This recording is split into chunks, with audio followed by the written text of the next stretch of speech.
সুপ্রিয় দর্শক, আমরা আজ কথা বলবো এমন একজন মানুষের সঙ্গে যিনি আপনাদের কাছে খুব পরিচিত একটি নাম।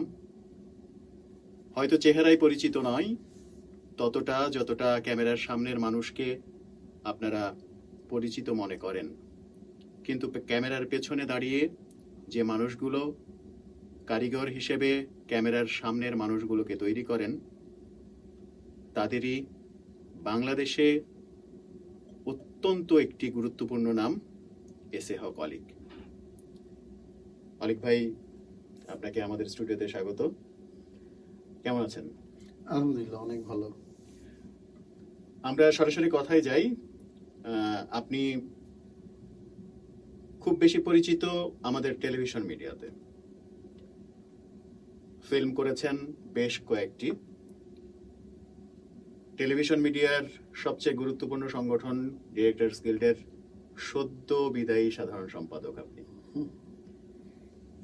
এই কদিন আগে নির্বাচন হয়ে গেল, নতুন সাধারণ সম্পাদক এসেছেন, আপনি নির্বাচন করেননি, কিন্তু এখন আপনি আরো বড় পরিসরে বাংলাদেশ চলচ্চিত্র শিল্পের একজন কর্ণধার হওয়ার যে আশা পোষণ করেছেন, অর্থাৎ আগামী 2 তারিখ, এপ্রিলের 2 তারিখ চলচ্চিত্র পরিচালক সমিতির নির্বাচন, সেখানে আপনি সাধারণ সম্পাদক পদপ্রার্থী, মহাসচিব, সেখানে মহাসচিব বলা হয়। এই যে আপনার জার্নিটা টেলিভিশন থেকে, তার আগে থিয়েটার থেকে টেলিভিশন, টেলিভিশন থেকে চলচ্চিত্র, টেলিভিশনের নেতৃত্ব থেকে চলচ্চিত্রের নেতৃত্বে আসতে চাওয়া কিংবা আসা, এটাকে আপনি কিভাবে দেখছেন? ডিরেক্টর গিল্ডের যে অভিজ্ঞতা, সেই অভিজ্ঞতা এখানে কাজে লাগবে কতটুকু, কিংবা আপনার প্রত্যাশা কেমন, কিংবা ওখানে আপনি কতটুকু সফল ছিলেন, এখানকার সফলতা কতটুকু প্রত্যাশা করেন? একটু সংশোধন করছি, সেটা হচ্ছে যে আসলে ডিরেক্টরস গিল্ডের সাধারণ সম্পাদক হওয়ার আগে কিন্তু আমি ফিল্ম ডাইরেক্টর অ্যাসোসিয়েশনের আপনার যুগ্ম মহাসচিব ছিলাম, নির্বাচিত যুগ্ম মহাসচিব ছিলাম। তো ওইখান থেকে কিন্তু টেলিভিশনে ডিরেক্টরস গিল্ডের সাধারণ সম্পাদক হয়েছি। পরপর 2 বার ছিলাম। আমাদের নির্বাচিত আমাদের সম্মানিত সদস্য যারা আছেন ডিরেক্টরস গিল্ডে, তারা আমাকে কাজ করার সুযোগ করে দিয়েছিলেন। এইবার ফিল্ম ডাইরেক্টর অ্যাসোসিয়েশনের মহাসচিব পদের নির্বাচনে অংশগ্রহণ করছি। অভিজ্ঞতার কথা যদি বলি, আসলে চলচ্চিত্র পরিচালক সমিতির প্রচুর কাজ এবং সাংগঠনিকভাবে অবস্থানও খুব সুদৃঢ়। তো সেই দিক থেকে যদি চিন্তা করা হয়, যুগ্ম মহাসচিব হিসেবে এক ধরনের অভিজ্ঞতা তো আছেই। তারপর ডিরেক্টরস গিল্ডের সাধারণ সম্পাদক হিসেবে 2 বার, মানে 4 বছর যখন ছিলাম, তখন সাংগঠনিক কিছু বিষয় আমার কাছে গুরুত্বপূর্ণ মনে হয়েছে। এবং এখন কাজ করতে গিয়ে মনে হচ্ছে যে যদি নির্বাচিত হই মহাসচিব হিসেবে, তাহলে এই যে টেলিভিশন এবং নাটকের যে একটা সুন্দর সম্পর্ক, এইটাকে গুরুত্ব দিয়েই আসলে কাজ করা উচিত। কারণ আমরা একটা জিনিস ইদানিং দেখছি যে অনেক টেলিভিশন নাটকের নির্মাতা কিন্তু চলচ্চিত্র পরিচালক সমিতির সদস্য, এবং চলচ্চিত্র পরিচালক সমিতির অনেক নির্মাতাই কিন্তু দেখা যাচ্ছে ডিরেক্টরস গিল্ডের মেম্বার। তার মানে কি? তার মানে অনেকেই ছবি বানাচ্ছে এবং অনেকেই নাটক নির্মাণ করছে। দিন শেষে ভবিষ্যৎ যেটা দেখছি আমরা, সেটা হচ্ছে ওটিটির দিকে চলে যাচ্ছে সব কিছু। এখন সিনেমা কিন্তু আসলে শুধুমাত্র সিনেমা হলের জন্য নির্মাণ করলে হবে না। সারা পৃথিবীতে যা হচ্ছে আর কি, সিনেমা হল কনসেপশনটা কিন্তু উঠেই যাচ্ছে, সিনেপ্লেক্স হয়ে যাচ্ছে, একটা অ্যাটমসফিয়ার তৈরি হচ্ছে, এবং যে ধরনের কন্টেন্টগুলি নির্মাণ করা হচ্ছে বা পরিকল্পনা করা হচ্ছে, এগুলি কিন্তু সিনেপ্লেক্স এবং ওটিটিকে মাথায় রেখেই করা হচ্ছে।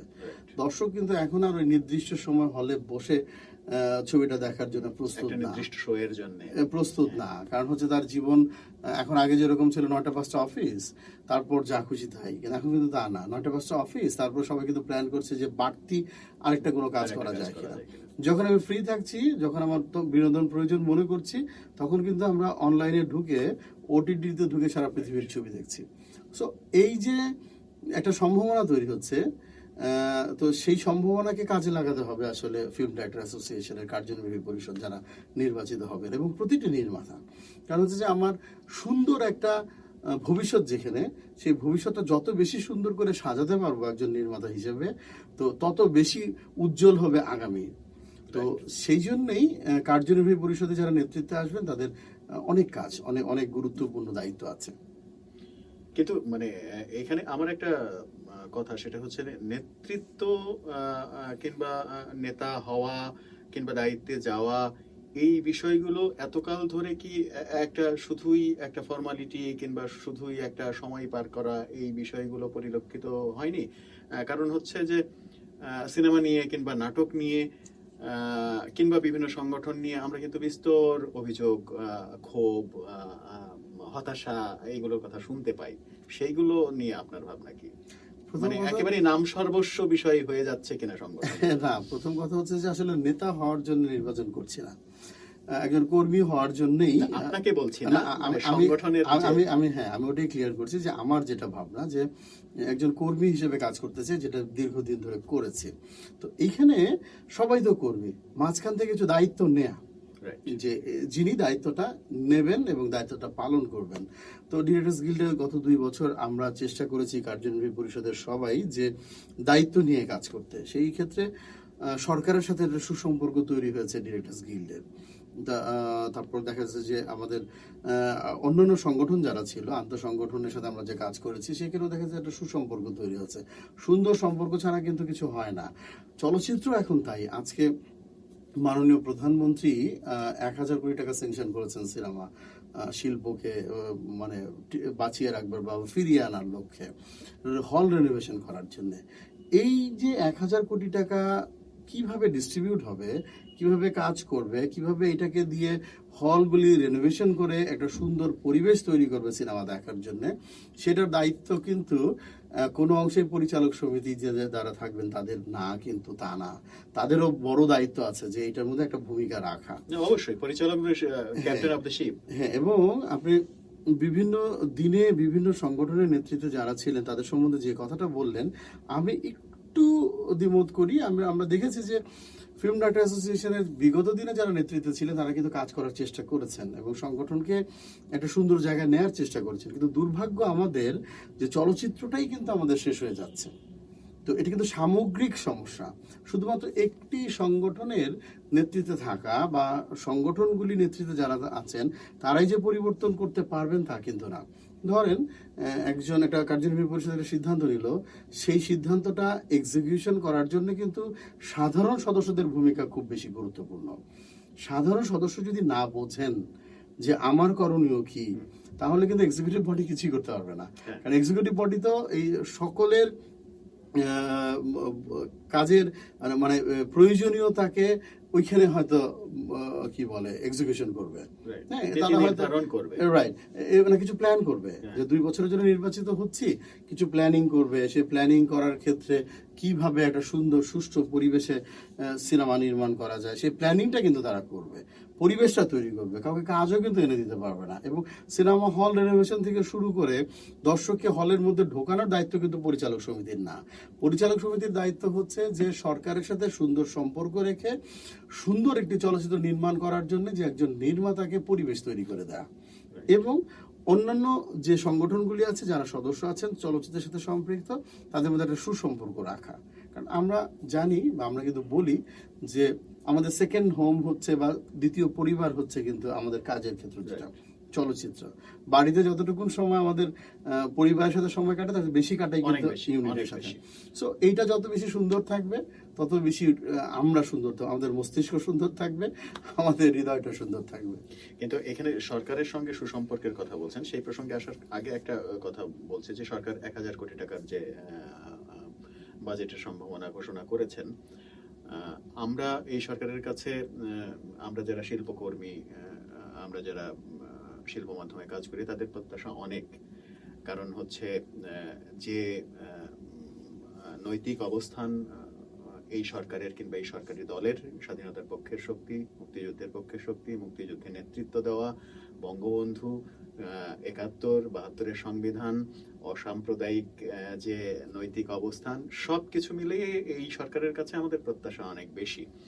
কিন্তু আপনার কি মনে হয় যে প্রত্যাশা অনুযায়ী আমরা যারা শিল্পী কিংবা আমরা যারা শিল্প কর্ম করি কিংবা আমাদের যে শিল্প মাধ্যম, সেটা মানে পূরণ খুব হচ্ছে একটা না। খুব একটা ব্যাপার এটাই তো। পেয়েছি। আসলে হয় কি, ওই যে বললেন যে অনেক বেশি প্রত্যাশা, অনেক বেশি প্রত্যাশা হলে প্রাপ্তি কিন্তু একটু কমই হয়। প্রত্যাশা কিন্তু পরিমাণ, পরিমিতি বোধটা থাকা উচিত। মানে ব্যাপারটা কি এরকম যে মায়ের ছোট সন্তানকে মা সবচেয়ে বেশি আদর করে আবার বেশি মারেও?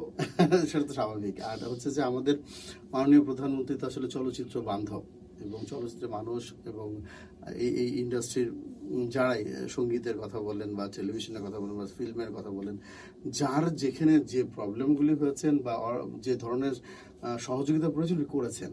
কিছুদিন আগেও আমরা জানি যে শুনেছেন যে একটা থোক বরাদ্দও কিন্তু দিয়েছেন চলচ্চিত্রের মানুষগুলির জন্য। তো এইটা তো আছেই, পাশাপাশি আমাদের দাবি আদায় করার জন্য যে প্রক্রিয়া, আমরা হয়তো বা সেই প্রক্রিয়ার ঠিক লাইন মতো ছিলাম না। তো যে কথাটা আপনি এর আগে বলছিলেন, তো এই দায়িত্বগুলি পালন করার দায়িত্বই কিন্তু হচ্ছে যে নতুন কার্যনির্বাহী পরিষদের। তার মানে বিষয়টা দাঁড়াচ্ছে এবার আমরা বোধহয় সঠিক পথে আছি, মানে নেতৃত্বের বিষয়টা এখানে আসে। বিষয়টা যা দাঁড়াচ্ছে সেটা হচ্ছে যে একটা প্রবাদ আছে যে ছেলে না কাঁদলে মাও দুধ দেয় না। ট্রু। তার মানে হচ্ছে ছেলের কাঁদার দায়িত্ব ছেলের। অবশ্যই, এবং কিন্তু এখন এই ছেলেটা হচ্ছে, যদি আমরা শিল্প মাধ্যমের যারা কর্মী তাদেরকে বোঝাই, তাহলে তাদের প্রতিনিধি হচ্ছে নেতৃত্ব। ট্রু। তার মানে হচ্ছে যারা দায়িত্বশীল তারা, তার মানে হচ্ছে সরকারের কাছে আমাদের সঠিক তথ্যটা বোধহয় যাচ্ছে না। যারা বিগত কার্যনির্বাহী পরিষদে ছিলেন বা অন্যান্য সংগঠন নেতৃত্বে ছিলেন, তারা কিন্তু চেষ্টা করেছে, কিন্তু হয়তো বা আর একটু বেশি চেষ্টা করা উচিত আপনি ছিল। ডিরেক্টরস গিল্ডের সাধারণ সম্পাদক ছিলেন, আপনার কি মনে হয়েছে যে চেষ্টাটা অনুযায়ী আপনি ফিডব্যাক পেয়েছেন? ডিরেক্টর্স গিল্ডের কথা বলছেন? হ্যাঁ। ডিরেক্টর্স গিল্ড আর পরিচালক সমিতি কিন্তু আলাদা। কেন আলাদা? ডিরেক্টর্স গিল্ড যদিও দীর্ঘদিনের সংগঠন, কিন্তু সাংগঠনিক রূপ ধারণ করে কিন্তু গত 4 বছর ধরে। তো একটি সংগঠন দাঁড়াতে 4 বছর কিন্তু খুব বেশি সময় না, এবং আর একটু বেশি সময় দরকার। তো ডিরেক্টর্স গিল্ডের কিন্তু একটা ভিত তৈরি হয়েছে কেবল, এবং ডিরেক্টর্স গিল্ডের সাথে সরকারের যে একটা রিকগনাইজ, যে সরকার কিন্তু জানেন যে ডিরেক্টর্স গিল্ড বলে যে একটা মেধাবী একটা নির্মাতাদের সংগঠন আছে। তো এটা দাঁড় করাতেই এতগুলি সময় লেগে গেছে, কিন্তু পরিচালক সমিতি কিন্তু সেটার কাজ না। পরিচালক সমিতি কিন্তু অলরেডি হ্যাঁ, এটি সুসংগঠিত সুসংগঠিত একটা, একটা সংগঠন, প্রতিষ্ঠিত একটা ব্যাপার। প্রতিষ্ঠিত সংগঠন। কিন্তু চলচ্চিত্রের যে একটা কি বলে, চলচ্চিত্র আজকে যে জায়গাটা দাঁড়ানো, গত 20 বছর আগে থেকে আজকের চলচ্চিত্র যে জায়গাটা আছে, সেইটা আসলে নানা কারণে এই অবস্থাটা তৈরি হয়েছে। এইটাকে আবার আগের জায়গায় ফিরিয়ে আনা বা সুন্দর জায়গায় নিয়ে যাওয়ার জন্য কিন্তু অনেক পরিকল্পনা দরকার। শুধুমাত্র পরিচালক সমিতি একলা পরিকল্পনা তৈরি করলে বা মুভ করলে হবে না। সমস্ত সংগঠন মিলে, আপনারা জানেন যে প্রযোজক সমিতি দীর্ঘদিন ধরেই ইনঅ্যাক্টিভ ছিল। কিছুদিন আগে হয়তো নির্বাচিত কার্যনির্বাহী পরিষদ গঠন হলো, আবারও কিন্তু কোনো একটা কারণে দেখা যাচ্ছে সেটাও কিন্তু মানে কি বলে, কোর্টের কাছে আটকে থাকলো। এই যে সংগঠনগুলির ঝুলে থাকা এবং বাধা সৃষ্টি করা, এটা কিন্তু ভয়ঙ্কর, যে কারণেই কিন্তু সংগঠনগুলি এগোতে পারছে না। তো আমাদের পরিচালক সমিতির কিছু নিয়ম আছে, পরিচালক সমিতির কিছু গঠনতন্ত্র অনুযায়ী কিছু কর্মসূচি থাকে। এইটার পাশাপাশি সাধারণ সদস্যদের কিন্তু পরিচালক সমিতির যে সাংগঠনিক রূপরেখা বা সাংগঠনিক ধরন বা সাংগঠনিক যে একটা ভাবনা, এটা কিন্তু পরিচালকরা, মানে ফিল্মের পরিচালকরা কিন্তু বোঝেন এবং মেনটেন করার চেষ্টা করেন। সেই ক্ষেত্রে আমি বিশ্বাস করি যে যারাই নেতৃত্বে আসবেন এখন, তারা যদি পরিকল্পনাটা একটু সঠিকভাবে করেন এবং যদি আর একটু জোর দাবি জানান, সরকারের কাছ থেকে সেটা মানে চাওয়াটা আদায় করা সম্ভব। ধরে নিলাম আপনি আগামীর সাধারণ সম্পাদক, মহাসচিব, ওখানে মহাসচিব বলে সম্বোধন করা হয়, এবং একটা তথ্য দর্শকদের জানানো হয়নি, আপনার সঙ্গে যিনি সভাপতি হিসেবে আছেন, প্রতিদ্বন্দ্বিতা করছেন, তিনি বাংলাদেশের প্রথিতযশা পরিচালক কাজী হায়াত, যিনি একটা বিপ্লব তৈরি করেছেন ফিল্মে, একটা নতুন ধারা তৈরি করেছেন। কাজী হায়াত মানে আমরা যখন ছোটবেলায় সিনেমা দেখেছি, কাজী হায়াতের ছবি পাগলের মতো দেখেছি, সেই দাঙ্গা। তো ওনার মতো একজন মানুষ আপনার পাশে আছেন ছায়া হিসেবে। তো আপনারা যদি নির্বাচিত হন, তাহলে কি করবেন? আপনি কাজী হায়াত আঙ্কেলের প্রসঙ্গ দিয়ে যদি বলে আসি যে ওনার ছবি মানে কিন্তু জীবনের কথা বলে, প্রতিবাদের কথা বলে, তার মানেটা কি দাঁড়ালো? তো যিনি জীবন নিয়ে চলচ্চিত্র নির্মাণ করেন এবং প্রতিবাদ করেন, তো তিনি যখন চলচ্চিত্রের নেতৃত্বে আসবেন বা সংগঠনের নেতৃত্বে আসবেন তখন তো জীবনের কথাই বলবেন এবং প্রতিবাদ করবেন, আদায় করে নেবেন। চলচ্চিত্র উনি আদায় করে নিয়েছেন কিভাবে? দর্শকের ভালোবাসা। উনার সংলাপ, উনার প্রেজেন্টেশন কিন্তু দর্শক ভালোবাসা দিয়েছে। হ্যাঁ, তো এখানেও তাই হবে। কাজী হায়াৎ আঙ্কেল যদি নির্বাচিত হন, আমি যদি নির্বাচিত হই বা আমরা যদি নির্বাচিত হই, আমরা অবশ্যই চেষ্টা করব যে এই মুহূর্তে চলচ্চিত্রকে একটা সুন্দর জায়গায় নিয়ে যাওয়ার জন্য অন্যান্য সংগঠনের সাথে সম্পৃক্ততা রেখে একটা সুন্দর পরিকল্পনা তৈরি করা, কারণ একটা প্ল্যান করা দরকার। সেই সম্পৃক্ততা কিংবা সমন্বয় কি ব্যাপারটা কনসিডারেশনের পর্যায়ে যাবে, নাকি আপনারা একটা শক্ত অবস্থানে যাবেন? একটা জিনিস কি, আপনার যদি মনে হয় যে এই জিনিসটা আমার লাগবে, সেটা আদায় করার কিন্তু দুইটা ধরন আছে। একটা হচ্ছে আমার লাগবেই, আরেকটা জিনিস হচ্ছে ভাই এটা আমার লাগবে। দুটা কিন্তু দুই রকম। বিষয়টা হলো পেলেই তো হলো, বা এটা সমাধানটা হলেই তো হলো।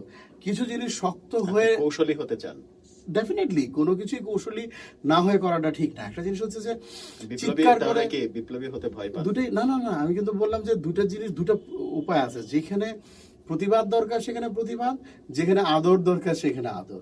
শুধু প্রতিবাদ করলেও হবে না, শুধু আদর করলেও হবে না। তার মানে ব্যাপারটা হচ্ছে যে কাজী হায়াৎ জীবনের কথা বলেছেন, দাঙ্গা ছবি দিয়ে একটা বড় বিপ্লবের কথা বলেছেন, পতাকা রক্ষার কথা বলেছেন, আর আপনি হৃদয়ের কথা বলেছেন। আসলে সেটাই, যে ধরেন যে একজন তো কিছু করতে পারে না, মানে পুরো কার্যনির্বাহী পরিষদ মিলে যদি একটা প্ল্যান করা যায় সাধারণ সদস্যদের সহযোগিতা নিয়ে, তাহলেই হয়তো সাকসেস হওয়া সম্ভব। তো এখন আমি যদি বলি আমি একলাই করে ফেলবো, সম্ভব না, মিথ্যা কথা বলা হবে। তো নির্বাচিত কার্যনির্বাহী পরিষদ একটা প্ল্যানিং করে আমরা সেটা এক্সিকিউশনের চেষ্টা করব। অবশ্যই চলচ্চিত্রের আগের দিন ফিরে আসবে, অবশ্যই সুন্দর একটা সময় আসবে। এখন তো সাধারণ মানুষ সারা পৃথিবী দেখছে মোবাইলে, সো এখন ফাঁকি দেওয়ার কিন্তু সুযোগ নাই। একজন নির্মাতাকে কিন্তু অনেক কিছু ভেবে এখন নির্মাণ করতে হচ্ছে। কারণ হচ্ছে যে এখন আমি দর্শক, এটার মধ্যে সীমাবদ্ধ থাকলে হবে না। এখন কিন্তু হচ্ছে যে বিভিন্ন ধরনের দর্শক, আগেও তাই ছিল, কিন্তু বিভিন্ন ধরন কোনটা? এখন শুয়ে ছবি দেখছে, ঘুমানোর আগে ছবি দেখছে, কেউ বসে ছবি দেখছে, কেউ অফিস করতে করতে ছবি দেখছে, কেউ আবার ছবি দেখার জন্য ছবি দেখছে। এই যে এত ধরনের, আগে তো একটা সিনেমা হলের মধ্যে ঢুকতো, একটা বন্ধ ঘর, অন্ধকারের মধ্যে ছবি 100% কনসেন্ট্রেশন ছিল, মনোযোগ দিত। এখন কিন্তু মনোযোগটা কম। তো এখন রাইট, এখন নির্মাতাকে কিন্তু সেই জায়গাটা যেতে হবে যে তুমি দর্শক, তুমি মনোযোগ দাও আমি কি বানিয়েছি। রাইট, তো এটা কিন্তু অনেক বড় দায়িত্ব। এবং এই যে নির্মাতাদেরকে আবার মনোযোগী করা, যে এমন চলচ্চিত্র নির্মাণ করেন বা এমন অবস্থা তৈরি করেন, বা সরকারকে মনোযোগী করা যে চলচ্চিত্রের জন্য এমন কিছু করা উচিত, সেটা দায়িত্ব কিন্তু কার্যনির্বাহী পরিষদের, যারা নেতৃত্বে থাকবেন। আচ্ছা, এখানে একটা প্রসঙ্গ, সেটা হচ্ছে চলচ্চিত্র নিয়ে অনেক অভিযোগ আছে, ব্যক্তি আমারও আছে, সাধারণ মানুষের কথাই বলি, যে এই যে কেউ পরিচালক হয়ে যাচ্ছে, যেটা টেলিভিশন মিডিয়াতেও হচ্ছে, টেলিভিশনে আরো বেশি হচ্ছে, যেটা আপনি ফেস করে এসেছেন। যে কেউ পরিচালক হয়ে যাওয়া, যে কেউ মানে প্রাতিষ্ঠানিক জ্ঞান নেই কিংবা সঠিক চর্চা নেই, পরিচালক হয়ে যাচ্ছে, যার কারণে যে কেউ নায়ক হয়ে যাচ্ছে, যে কেউ নায়িকা হয়ে যাচ্ছে, প্রডিউস করলে নায়ক হয়ে যাচ্ছে কিংবা প্রডিউস করলে নায়িকা হয়ে যাচ্ছে। হ্যাঁ, একেবারে যাচ্ছে তাই সিনেমা হচ্ছে। এই বিষয়গুলো নিয়ন্ত্রণ করার কি কোনো পথ নেই আদৌ? প্রথম কথা হচ্ছে কি, একজন দেশের নাগরিক হিসেবে আমার বা যে কারোরই অধিকার আছে যে কোনো সময় যে কোনো কিছু করা। যিনি করছেন, জাজমেন্টটা প্রথম তাকে করতে হবে যে আমি এটার যোগ্য কিনা। যদি জাজমেন্ট করতে গিয়ে উনি একটু ভুল করেন, তাহলে জাজমেন্টটা করবেন কিন্তু হচ্ছে যে দর্শক, যে এই ছবিটা আমি দেখব বা ওনাকে দেখব না, বা ওনাকে নায়ক হিসেবে আমি নেব, ওনাকে নেব না। এই যে জাজমেন্টগুলি যদি প্রপার ওয়েতে একটার পর একটা হয়, তাহলে টিকবে না। সারা পৃথিবীতেই যত ইন্ডাস্ট্রি দেখেন না কেন, ভালো ছবিও হচ্ছে, মন্দ ছবিও হচ্ছে, ছবির মতো ছবি হচ্ছে, আর কিছুই হচ্ছে না। তো পৃথিবী কিন্তু তাই, হলিউড বলেন, বোম্বে বলেন, আমরা বোম্বের ছবিগুলির কথা এই করোনাকালীন সময় যদি বাদ দিই, প্রতি বছর প্রায় 700-800 ছবি হতো, কিন্তু আমরা 10-15টার বেশি কিন্তু ছবির নাম জানতাম না, বোম্বের ছবি। কারণটা কি জানতাম না কেন? তো ওই মাপের ছবি হইতো না বলেই তো জানতাম না। যদি ভালো ছবি নির্মিত হতো, যে অ্যাটলিস্ট 200 ছবি প্রতি বছর, তাহলে কিন্তু 200 ছবির কথাই আমরা জানতাম, কারণ এখন তো হাতের কাছেই সবকিছু। তো বাংলাদেশেও কিন্তু, আমাদের দেশেও কিন্তু প্রতি বছর 3-4টা করে ভালো ছবি হচ্ছে। তো তার মানে বলার অর্থ হচ্ছে যে সব জায়গাতেই যন্ত্রণা আছে, সব জায়গাতেই ভালোটা আছে। যন্ত্রণাগুলিকে ফেলে দিতে হবে, ভালো লাগাগুলিকে বা ভালো এই ফেলে জিনিসগুলিকে ফেলে দেয়া আর ধারণ করা কিংবা গ্রহণ করা, এই দায়িত্ব কি শুধুই দর্শকের? শুধুই দর্শকের না, কিন্তু বেশিরভাগ দর্শকের। কারণ আপনি যখন একজন নির্মাতা, আপনি যদি মনে করেন যে আমি একটা দারুণ কিছু ভেবেছি, আসলেই দারুণ কিছু ভেবেছেন কিনা সেই পর্যন্ত যেতে দেওয়ার যাওয়ার অধিকার কিন্তু আপনার আছে। কিন্তু কোনো অবস্থায় কিন্তু আপনাকে বাধা দেওয়ার কোনো সুযোগ নাই। কারণ একটা ছবি নির্মাণ আপনি করলেন, তখন কিন্তু ছবিটা আসলে কি হয়েছে সেটা কিন্তু সেন্সর বোর্ড আছে, সেন্সর বোর্ড কিন্তু দেখছে, মানে সরকারের। কিন্তু সেই সেন্সর বোর্ডই কিন্তু পার হয়ে আসছে। সুন্দরবনে শুধু বাঘই থাকে না, সিংহও থাকে। এই সংলাপ সেন্সর বোর্ডের কিন্তু দায়িত্ব কোনটা ভালো ছবি কোনটা খারাপ ছবি না। সেন্সর বোর্ডের কিছু নিয়ম আছে যে এটা রাষ্ট্রকে প্রভাবিত করছে কিনা, বা এমন কোনো কিছু বিতর্কিত আছে কিনা, বা মানে একটা ইয়ার মধ্যে পড়ছে কিনা, সেগুলি এখানে মান নির্ণয় কিন্তু সেন্সর বোর্ড করতে পারে না। সো যে সংলাপটার কথা বললেন, হ্যাঁ, যে সংলাপটার কথা বললেন, সেই সংলাপটা আসলে কিভাবে সেন্সর বোর্ড করেছে আমি জানি না, ওটা যারা মেম্বার ছিলেন তারা বলতে পারবে। তবে বিষয়টা হচ্ছে যিনি নির্মাণ করেছেন, প্রথম লেসনটা তার নেওয়া উচিত ছিল, তারপর সেন্সর বোর্ড তো দরকারই ছিল। দর্শক কিন্তু সেটাকে রিগ্রেট করেছে। তার মানে কি, ওই যে বললাম যে আপনি বা আমি ভালো না, আমি যা ভেবেছি এটা যে সঠিক না, সেটা কিন্তু শেষ মুহূর্তে গিয়ে দর্শক কিন্তু বলছে। এবং যিনি লিখেছেন সংলাপটি, বা যিনি নির্মাণ করেছেন, বা যিনি বলেছেন সংলাপটি, ভবিষ্যতে কিন্তু আর এই ধরনের সংলাপ তিনি লিখছেন না বা বলছেন না। কারণ একটা জায়গা প্রুফ করতে হবে তো যে আমি যা বলছি বা যা লিখছি এটা ঠিক না। তো ওই জাজমেন্ট বা ওইটা কি বলে নির্ধারণ করার অধিকার কিন্তু বেশিরভাগ দর্শকের। চলচ্চিত্র পরিচালক সমিতির যে সদস্য পদ, সেই সদস্য পদের ক্ষেত্রে যে কেউ হয়ে যাওয়া কিংবা স্কুলিং, যে প্রসঙ্গটা আমরা বারবার বলছিলাম যে শিক্ষা, স্কুলিং, ট্রেনিং, আমি মূলত যে বিষয়টাতে জোর দিতে চাই সেটা হচ্ছে পরিচালক সমিতির ইয়াটা আছে কিনা, আপনি ওইভাবে ফিল করেন কিনা যে আমাদের আসলে একটা ইনস্টিটিউট দরকার, একটা স্কুলিং দরকার, যেখান থেকে আসলে সঠিক শিক্ষাটা পেয়ে আমরা শিল্পকর্মে আসবো, পরিচালনায় আসবো, যে কেউ যে কোনো ভাবে আসবো না, কিংবা আসতে পারবে না, কিংবা আসতে পারবে কিনা, এই বিষয়টা আপনার। হ্যাঁ, আমাদের পরিচালক সমিতির কিন্তু সদস্যপদ প্রাপ্তির একটা নিয়ম আছে, একটা প্রক্রিয়া আছে, যেটা গঠনতন্ত্রে লেখা আছে। বাংলাদেশের যে কোনো সুস্থ স্বাভাবিক মানুষ, চিন্তাশীল মানুষ চাইলেই একটি চলচ্চিত্র নির্মাণ করতে পারে, এবং সেই জন্য পরিচালক সমিতির সদস্য পদের জন্য অ্যাপ্লাই করতে পারে। পরিচালক সমিতি তার সাথে কথা বলে কিন্তু প্রাথমিক সদস্যপদ দেয়। পরবর্তীতে যখন সেই ছবিটা সেন্সর হওয়ার পর গঠনতন্ত্রে যেটা উল্লেখ আছে 3টি ছবি হইতে হবে। 3টি ছবি রিলিজ হলে, সেন্সর হলেই কিন্তু হবে না, 3টি ছবি রিলিজ হইতে হবে। রিলিজ হওয়ার পর কিন্তু তার পূর্ণ সদস্য পদের জন্য সে অ্যাপ্লাই করবে। এখন একটি ছবি রিলিজের পরেও কিন্তু পূর্ণ সদস্য পদের জন্য অ্যাপ্লাই করতে পারে, কিন্তু কার্যনির্বাহী পরিষদ তখন সিদ্ধান্ত নেবেন তাকে সদস্যপদ দেবেন কিনা। কারণ ওইখানে উল্লেখ আছে যে যদি ওই চলচ্চিত্রটি আন্তর্জাতিকভাবে বা জাতীয়ভাবে আলোচিত হয়, তাহলে কিন্তু সে একটি ছবি নির্মাণ করা রিলিজ দেওয়ার পরেই পরিচালক সমিতির কার্যনির্বাহী পরিষদ চাইলে তাকে পূর্ণ সদস্যপদ দিতে পারে। তার মানে কি দাঁড়ালো, এখন একটি ছবি রিলিজ হওয়ার পর যদি প্রমাণিত হয় তিনি যে মেধাবী এবং এই চলচ্চিত্রটি সমাজের জন্য ভালো প্রভাব রেখেছে, সমাদৃত হয়েছে আন্তর্জাতিকভাবে বা জাতীয়ভাবে, তাহলে সে পূর্ণ সদস্যপদ পাচ্ছে। আর একটি বিষয় যেটি বললেন যে আসলে আমাদের এখন যেটা খুব বেশি প্রয়োজন সেটা হচ্ছে যে ঘন ঘন সেমিনার করা প্রয়োজন, আমাদের ওয়ার্কশপ প্রয়োজন। কারণ হলো যে আমরা একটা জায়গা থেকে অনেকদিন ধরেই কিন্তু আমরা শিফট করেছি। আমরা আগে 35 ছবি বানাতাম, ডিজিটালে ছবি বানাচ্ছি, অনেকদিন ধরেই বানাচ্ছি, কিন্তু আমরা শুরু করেছিলাম কিন্তু ডিজিটাল না জেনেই ডিজিটাল ছবি বানিয়ে ফেলেছি, হুট করে আসছে। তো বানাতে শিখতে গিয়েও হয়তো আমাদের কিছু ঘাটতি আছে। এটার জন্য এই উদ্যোগটা নেওয়া উচিত পরিচালক সমিতির, যে ঘন অ্যাটলিস্ট 6 মাসে একটা ওয়ার্কশপ বা এর আড্ডার আয়োজন করা, সেমিনার করা। কারণ এই এখন ইন্ডাস্ট্রি কিন্তু ওটিটির দিকে টার্ন করছে এবং একটা দারুণ সম্ভাবনা আছে।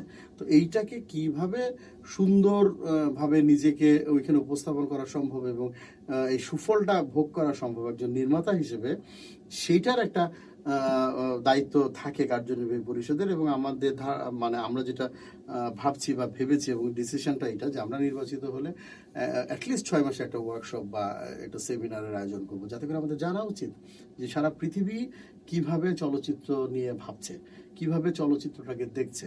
আমাদের দেশের নির্মাতারাও ওই দৃষ্টিকোণ থেকে আসলে চলচ্চিত্রকে দেখা উচিত, প্রেজেন্ট করা উচিত। বাংলাদেশে একমাত্র সরকারি ট্রেনিং ইনস্টিটিউট যতটুকু আছে সেটাকে নিমকো বলেই আমরা জানি, এর বাইরে খুব একটা এর আওতা নাই, পরিধি নাই।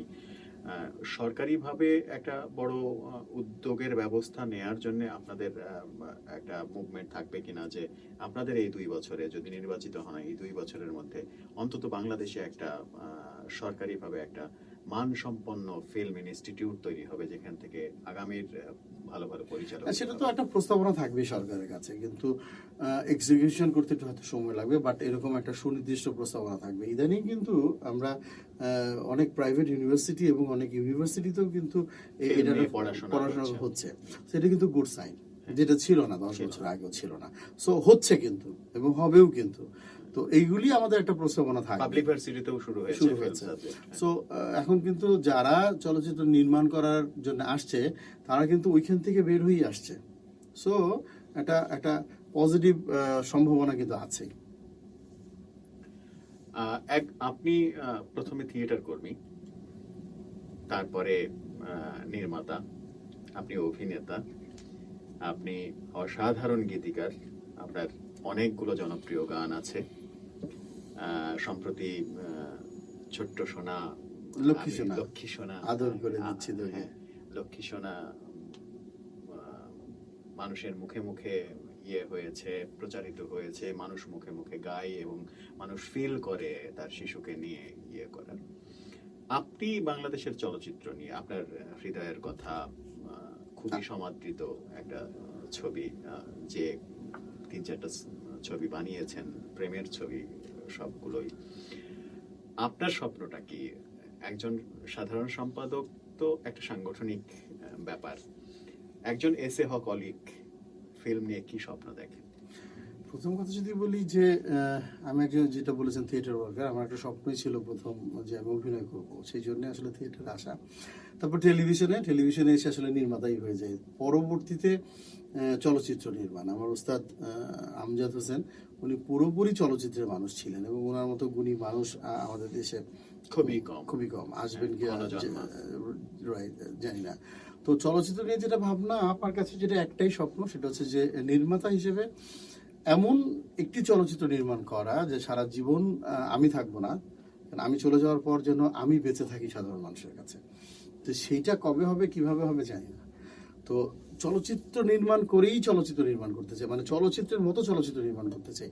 হৃদয়ের কথা যেটা বলেছেন, আলোচিত হয়েছে, হৃদয়ের কথাই কিন্তু আমাকে পরিচিতি এনে দিয়েছে। হ্যাঁ, হৃদয়ের কথা একজন নির্মাতা হিসেবে এস্টাবলিশ করেছে। এর আগে আমি প্রচুর নাটক নির্মাণ করেছি, নাট্য নির্মাতা হিসেবে আমার একটা জায়গা তৈরি হচ্ছিল কেবল, কিন্তু চলচ্চিত্র নির্মাতা হিসেবে কিন্তু হৃদয়ের কথা একটা অন্য মাত্রায় নিয়ে গেছে। কিন্তু আমি তুষ্ট নই, আমার কাছে মনে হয়েছে এমন একটি চলচ্চিত্র নির্মাণ করা উচিত যে চলচ্চিত্রটি আমাকে আমি মরে যাওয়ার পর বাঁচিয়ে রাখবে। সংগঠন করতে গিয়ে এটা আর হচ্ছে না। এইটা হচ্ছে আমার দুর্ভাগ্য কিনা জানি না, মানে এটা নিজেকে আসলে বঞ্চিত করছি। তো আমি ভাবছি যে এই যে অনুদানের যে ছবিটা পেয়েছি, এইটা শুরু করব এবং এমন একটি চলচ্চিত্র নির্মাণ করব যে নির্মাতা হিসেবে চলচ্চিত্র নির্মাতা হিসেবে যেন সাধারণ মানুষ আবার আমাকে ওই জায়গাটা দেয় তাদের হৃদয়ের মাঝখানে। একজন পরিচালকের সবচেয়ে প্রাপ্তির জায়গাটা কোথায় বলে আপনি মনে করেন? যে দর্শকের ভালোবাসা নাকি রাষ্ট্রীয় আন্তর্জাতিক স্বীকৃতি? প্রথম তো দর্শকের ভালোবাসা, রাষ্ট্রীয় স্বীকৃতিটা তো আলাদা ব্যাপার। দর্শকের ভালোবাসা পেলাম না, শুধু স্বীকৃতি পেলাম, সেটাও একটা তৃপ্তির জায়গা, কিন্তু পূর্ণ তৃপ্তি নয়। দেখা যাচ্ছে সাধারণ দর্শক, আমি যার জন্য নির্মাণ করলাম সেই যদি না দেখে, কিন্তু খালি সমাদৃতই হলাম যে পুরস্কার পেয়ে, আমি তুষ্ট নই। কিন্তু আমি চাই আসলে সাধারণ দর্শক আমাকে নির্মাতা হিসেবে দেখবেন, ভাববেন, ভালোবাসবেন, পাশাপাশি রাষ্ট্রীয় সেই সম্মানটা পাবো, এটা তো তাহলেই পূর্ণতা আসবে, তা নাহলে আসবে না, অর্ধেক হয়ে যায়। আপনার কাছে শেষ প্রত্যাশা হচ্ছে, প্রত্যাশা প্রশ্ন যাই বলেন, একটা সময় ছিল বাংলাদেশের চলচ্চিত্র নিয়ে আমরা গর্ব করেছি। আমজাদ হোসেনের কথা বললেন, সেই গর্বের জায়গাটাই কিছুটা ভাটা পড়েছে, আমি আপনি স্বীকার করি আর না করি। সেই গর্বের জায়গাটা ফিরে আসার স্বপ্ন দেখেন কিনা, কিংবা আজ সেই দিনের বাংলাদেশের চলচ্চিত্র এবং সেই দিনের কলকাতার চলচ্চিত্র, এখনকার বাংলাদেশের চলচ্চিত্র এবং এখনকার কলকাতার চলচ্চিত্র, কলকাতা বলছে এই কারণেই যে দুটোই বাংলা ভাষার চলচ্চিত্র, সেখানে আমরা বোধহয় কিছুটা পিছিয়ে পড়েছি ওদের থেকে। আপনার নেতৃত্বে সেই গতিশীলতা ফিরে আসবে কিংবা সেই স্বপ্নটা আবার দেখতে পারবো কিনা, আপনি একজন মহাসচিব হিসেবে আমাদের আশান্বিত করতে পারেন কিনা? প্রথম কথা হচ্ছে যে একজন মানে মহাসচিব বা সাধারণ সভাপতি বা একজন কেউ পারবে না, না না, এটা কেউ পারবে না, তারাই পারবে না, মানে কার্যনির্বাহী পরিষদই পারবে পারবে না, না। হ্যাঁ। চলচ্চিত্র নির্মাণ করতে হবে চলচ্চিত্র নির্মাতা, হ্যাঁ, সেই পরিবেশ, চলচ্চিত্র, হ্যাঁ, পরিবেশটা সেটাই তৈরি করে বলছি। দিতে পারবে। কিন্তু একটা সময় ছিল আসলে যে কলকাতা এবং বাংলাদেশের ঢাকার চলচ্চিত্র কিন্তু সমান তালে যাচ্ছিল।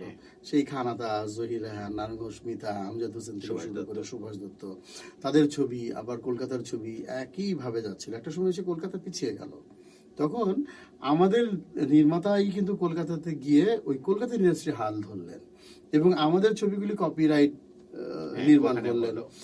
করতে করতে ওরা যে কাজটি করলো তখন, যে ওরা চিন্তা করলো এইটা আমাদের না, তাহলে আমাদেরটা কি, তারা কিন্তু তখন এটা বেছে নিল। তারা কিন্তু সাহিত্য নির্ভর চলচ্চিত্র নির্মাণ করা শুরু করলো, গল্প নির্ভর চলচ্চিত্র নির্মাণ করা শুরু করলো, করে করে করে করে কিন্তু একটা জায়গায় আবার ফিরে গেল। আমরা একটু পিছাতে থাকলাম, আমরা অশ্লীলতার কারণে তখন আমরা ঝুঁকে গেলাম যে ব্যবসা বাণিজ্য, ব্যবসা করতে করতে আমরা আবার পিছিয়ে গেলাম, ওই জায়গাটা নষ্ট হয়ে গেল। ওরা একটা সময় গিয়ে আবার চিন্তা করলো যে বোম্বের সাথে কম্পিটিশন করতে গেল, করে মাদ্রাজের কিছু ছবির গল্প, বোম্বের কিছু ছবির গল্প কপিরাইট করা শুরু করলো, ওই প্যাটার্নটা ধরলো, ধরে একটা সময় মোটামুটি কিছুদিন একটা সাকসেস অবস্থায় ছিল, ব্যবসা ভালো হলো, হ্যাঁ, দর্শক হাউসফুল, বাণিজ্য খুব ভালো হচ্ছে। তারপরেও কিছুদিন পরে গিয়ে দেখা গেল যে এটা আর দর্শক পছন্দ করছে না। আবার কিন্তু তারা দেখেন আবার সাহিত্যে ফিরে আসলো।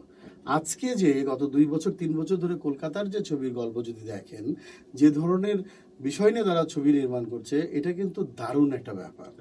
আমাদের নির্মাতাদেরও বা আমি সহ আমাদেরও কিন্তু ওই জায়গাটায় আসতে হবে, আমাদের সেই সাহিত্যে ফিরে আসতে হবে, আমাদের গল্পে ফিরতে হবে, আমাদের নিজস্ব যে একটা সংস্কৃতি আছে, আমাদের যে একটা পরিবার আছে, আমাদের যে একটা ধারা আছে, এটাকে মাথায় রেখে গল্প তৈরি করতে হবে। যখনই আমরা ওটিটির যে একটা সম্ভাবনা তৈরি হচ্ছে, কিন্তু একটু সন্দেহ লাগছে যে ভবিষ্যৎ নিয়ে, কোনটা ওটিটির জন্য আমরা যারা এখন নির্মাণ করছি, আমরা কিন্তু যে ধরনের সাবজেক্ট তৈরি করছি, এটা কিন্তু দেখা যাচ্ছে যে পাশ্চাত্য বা ওই আরবান ব্যাপারটাকে মাথায় রেখে, এটা কিন্তু সারা পৃথিবীর দর্শক দেখে অভ্যস্ত।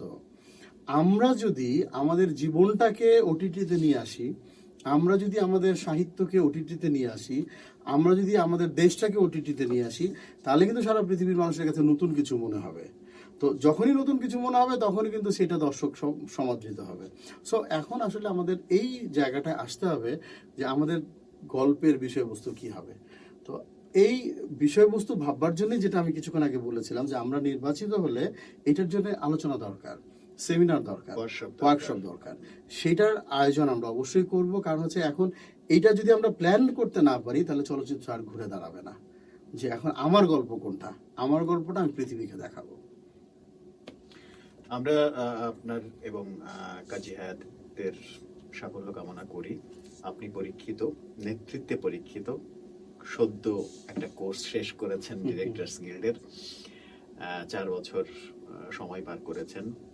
তার আগে চলচ্চিত্রে নেতৃত্বে ছিলেন, এখন চলচ্চিত্রে আসছেন। আপনার বটগাছ হিসেবে কাজী হায়াতের মতো একজন মানুষ, যিনি বাংলাদেশের চলচ্চিত্রের একটা ধারা পাল্টে দিয়েছেন। আমরা আপনাদের কাছে ভালো কিছু প্রত্যাশা করি। শুভকামনা এবং ধন্যবাদ আমাদের সঙ্গে যোগ দেওয়ার জন্য।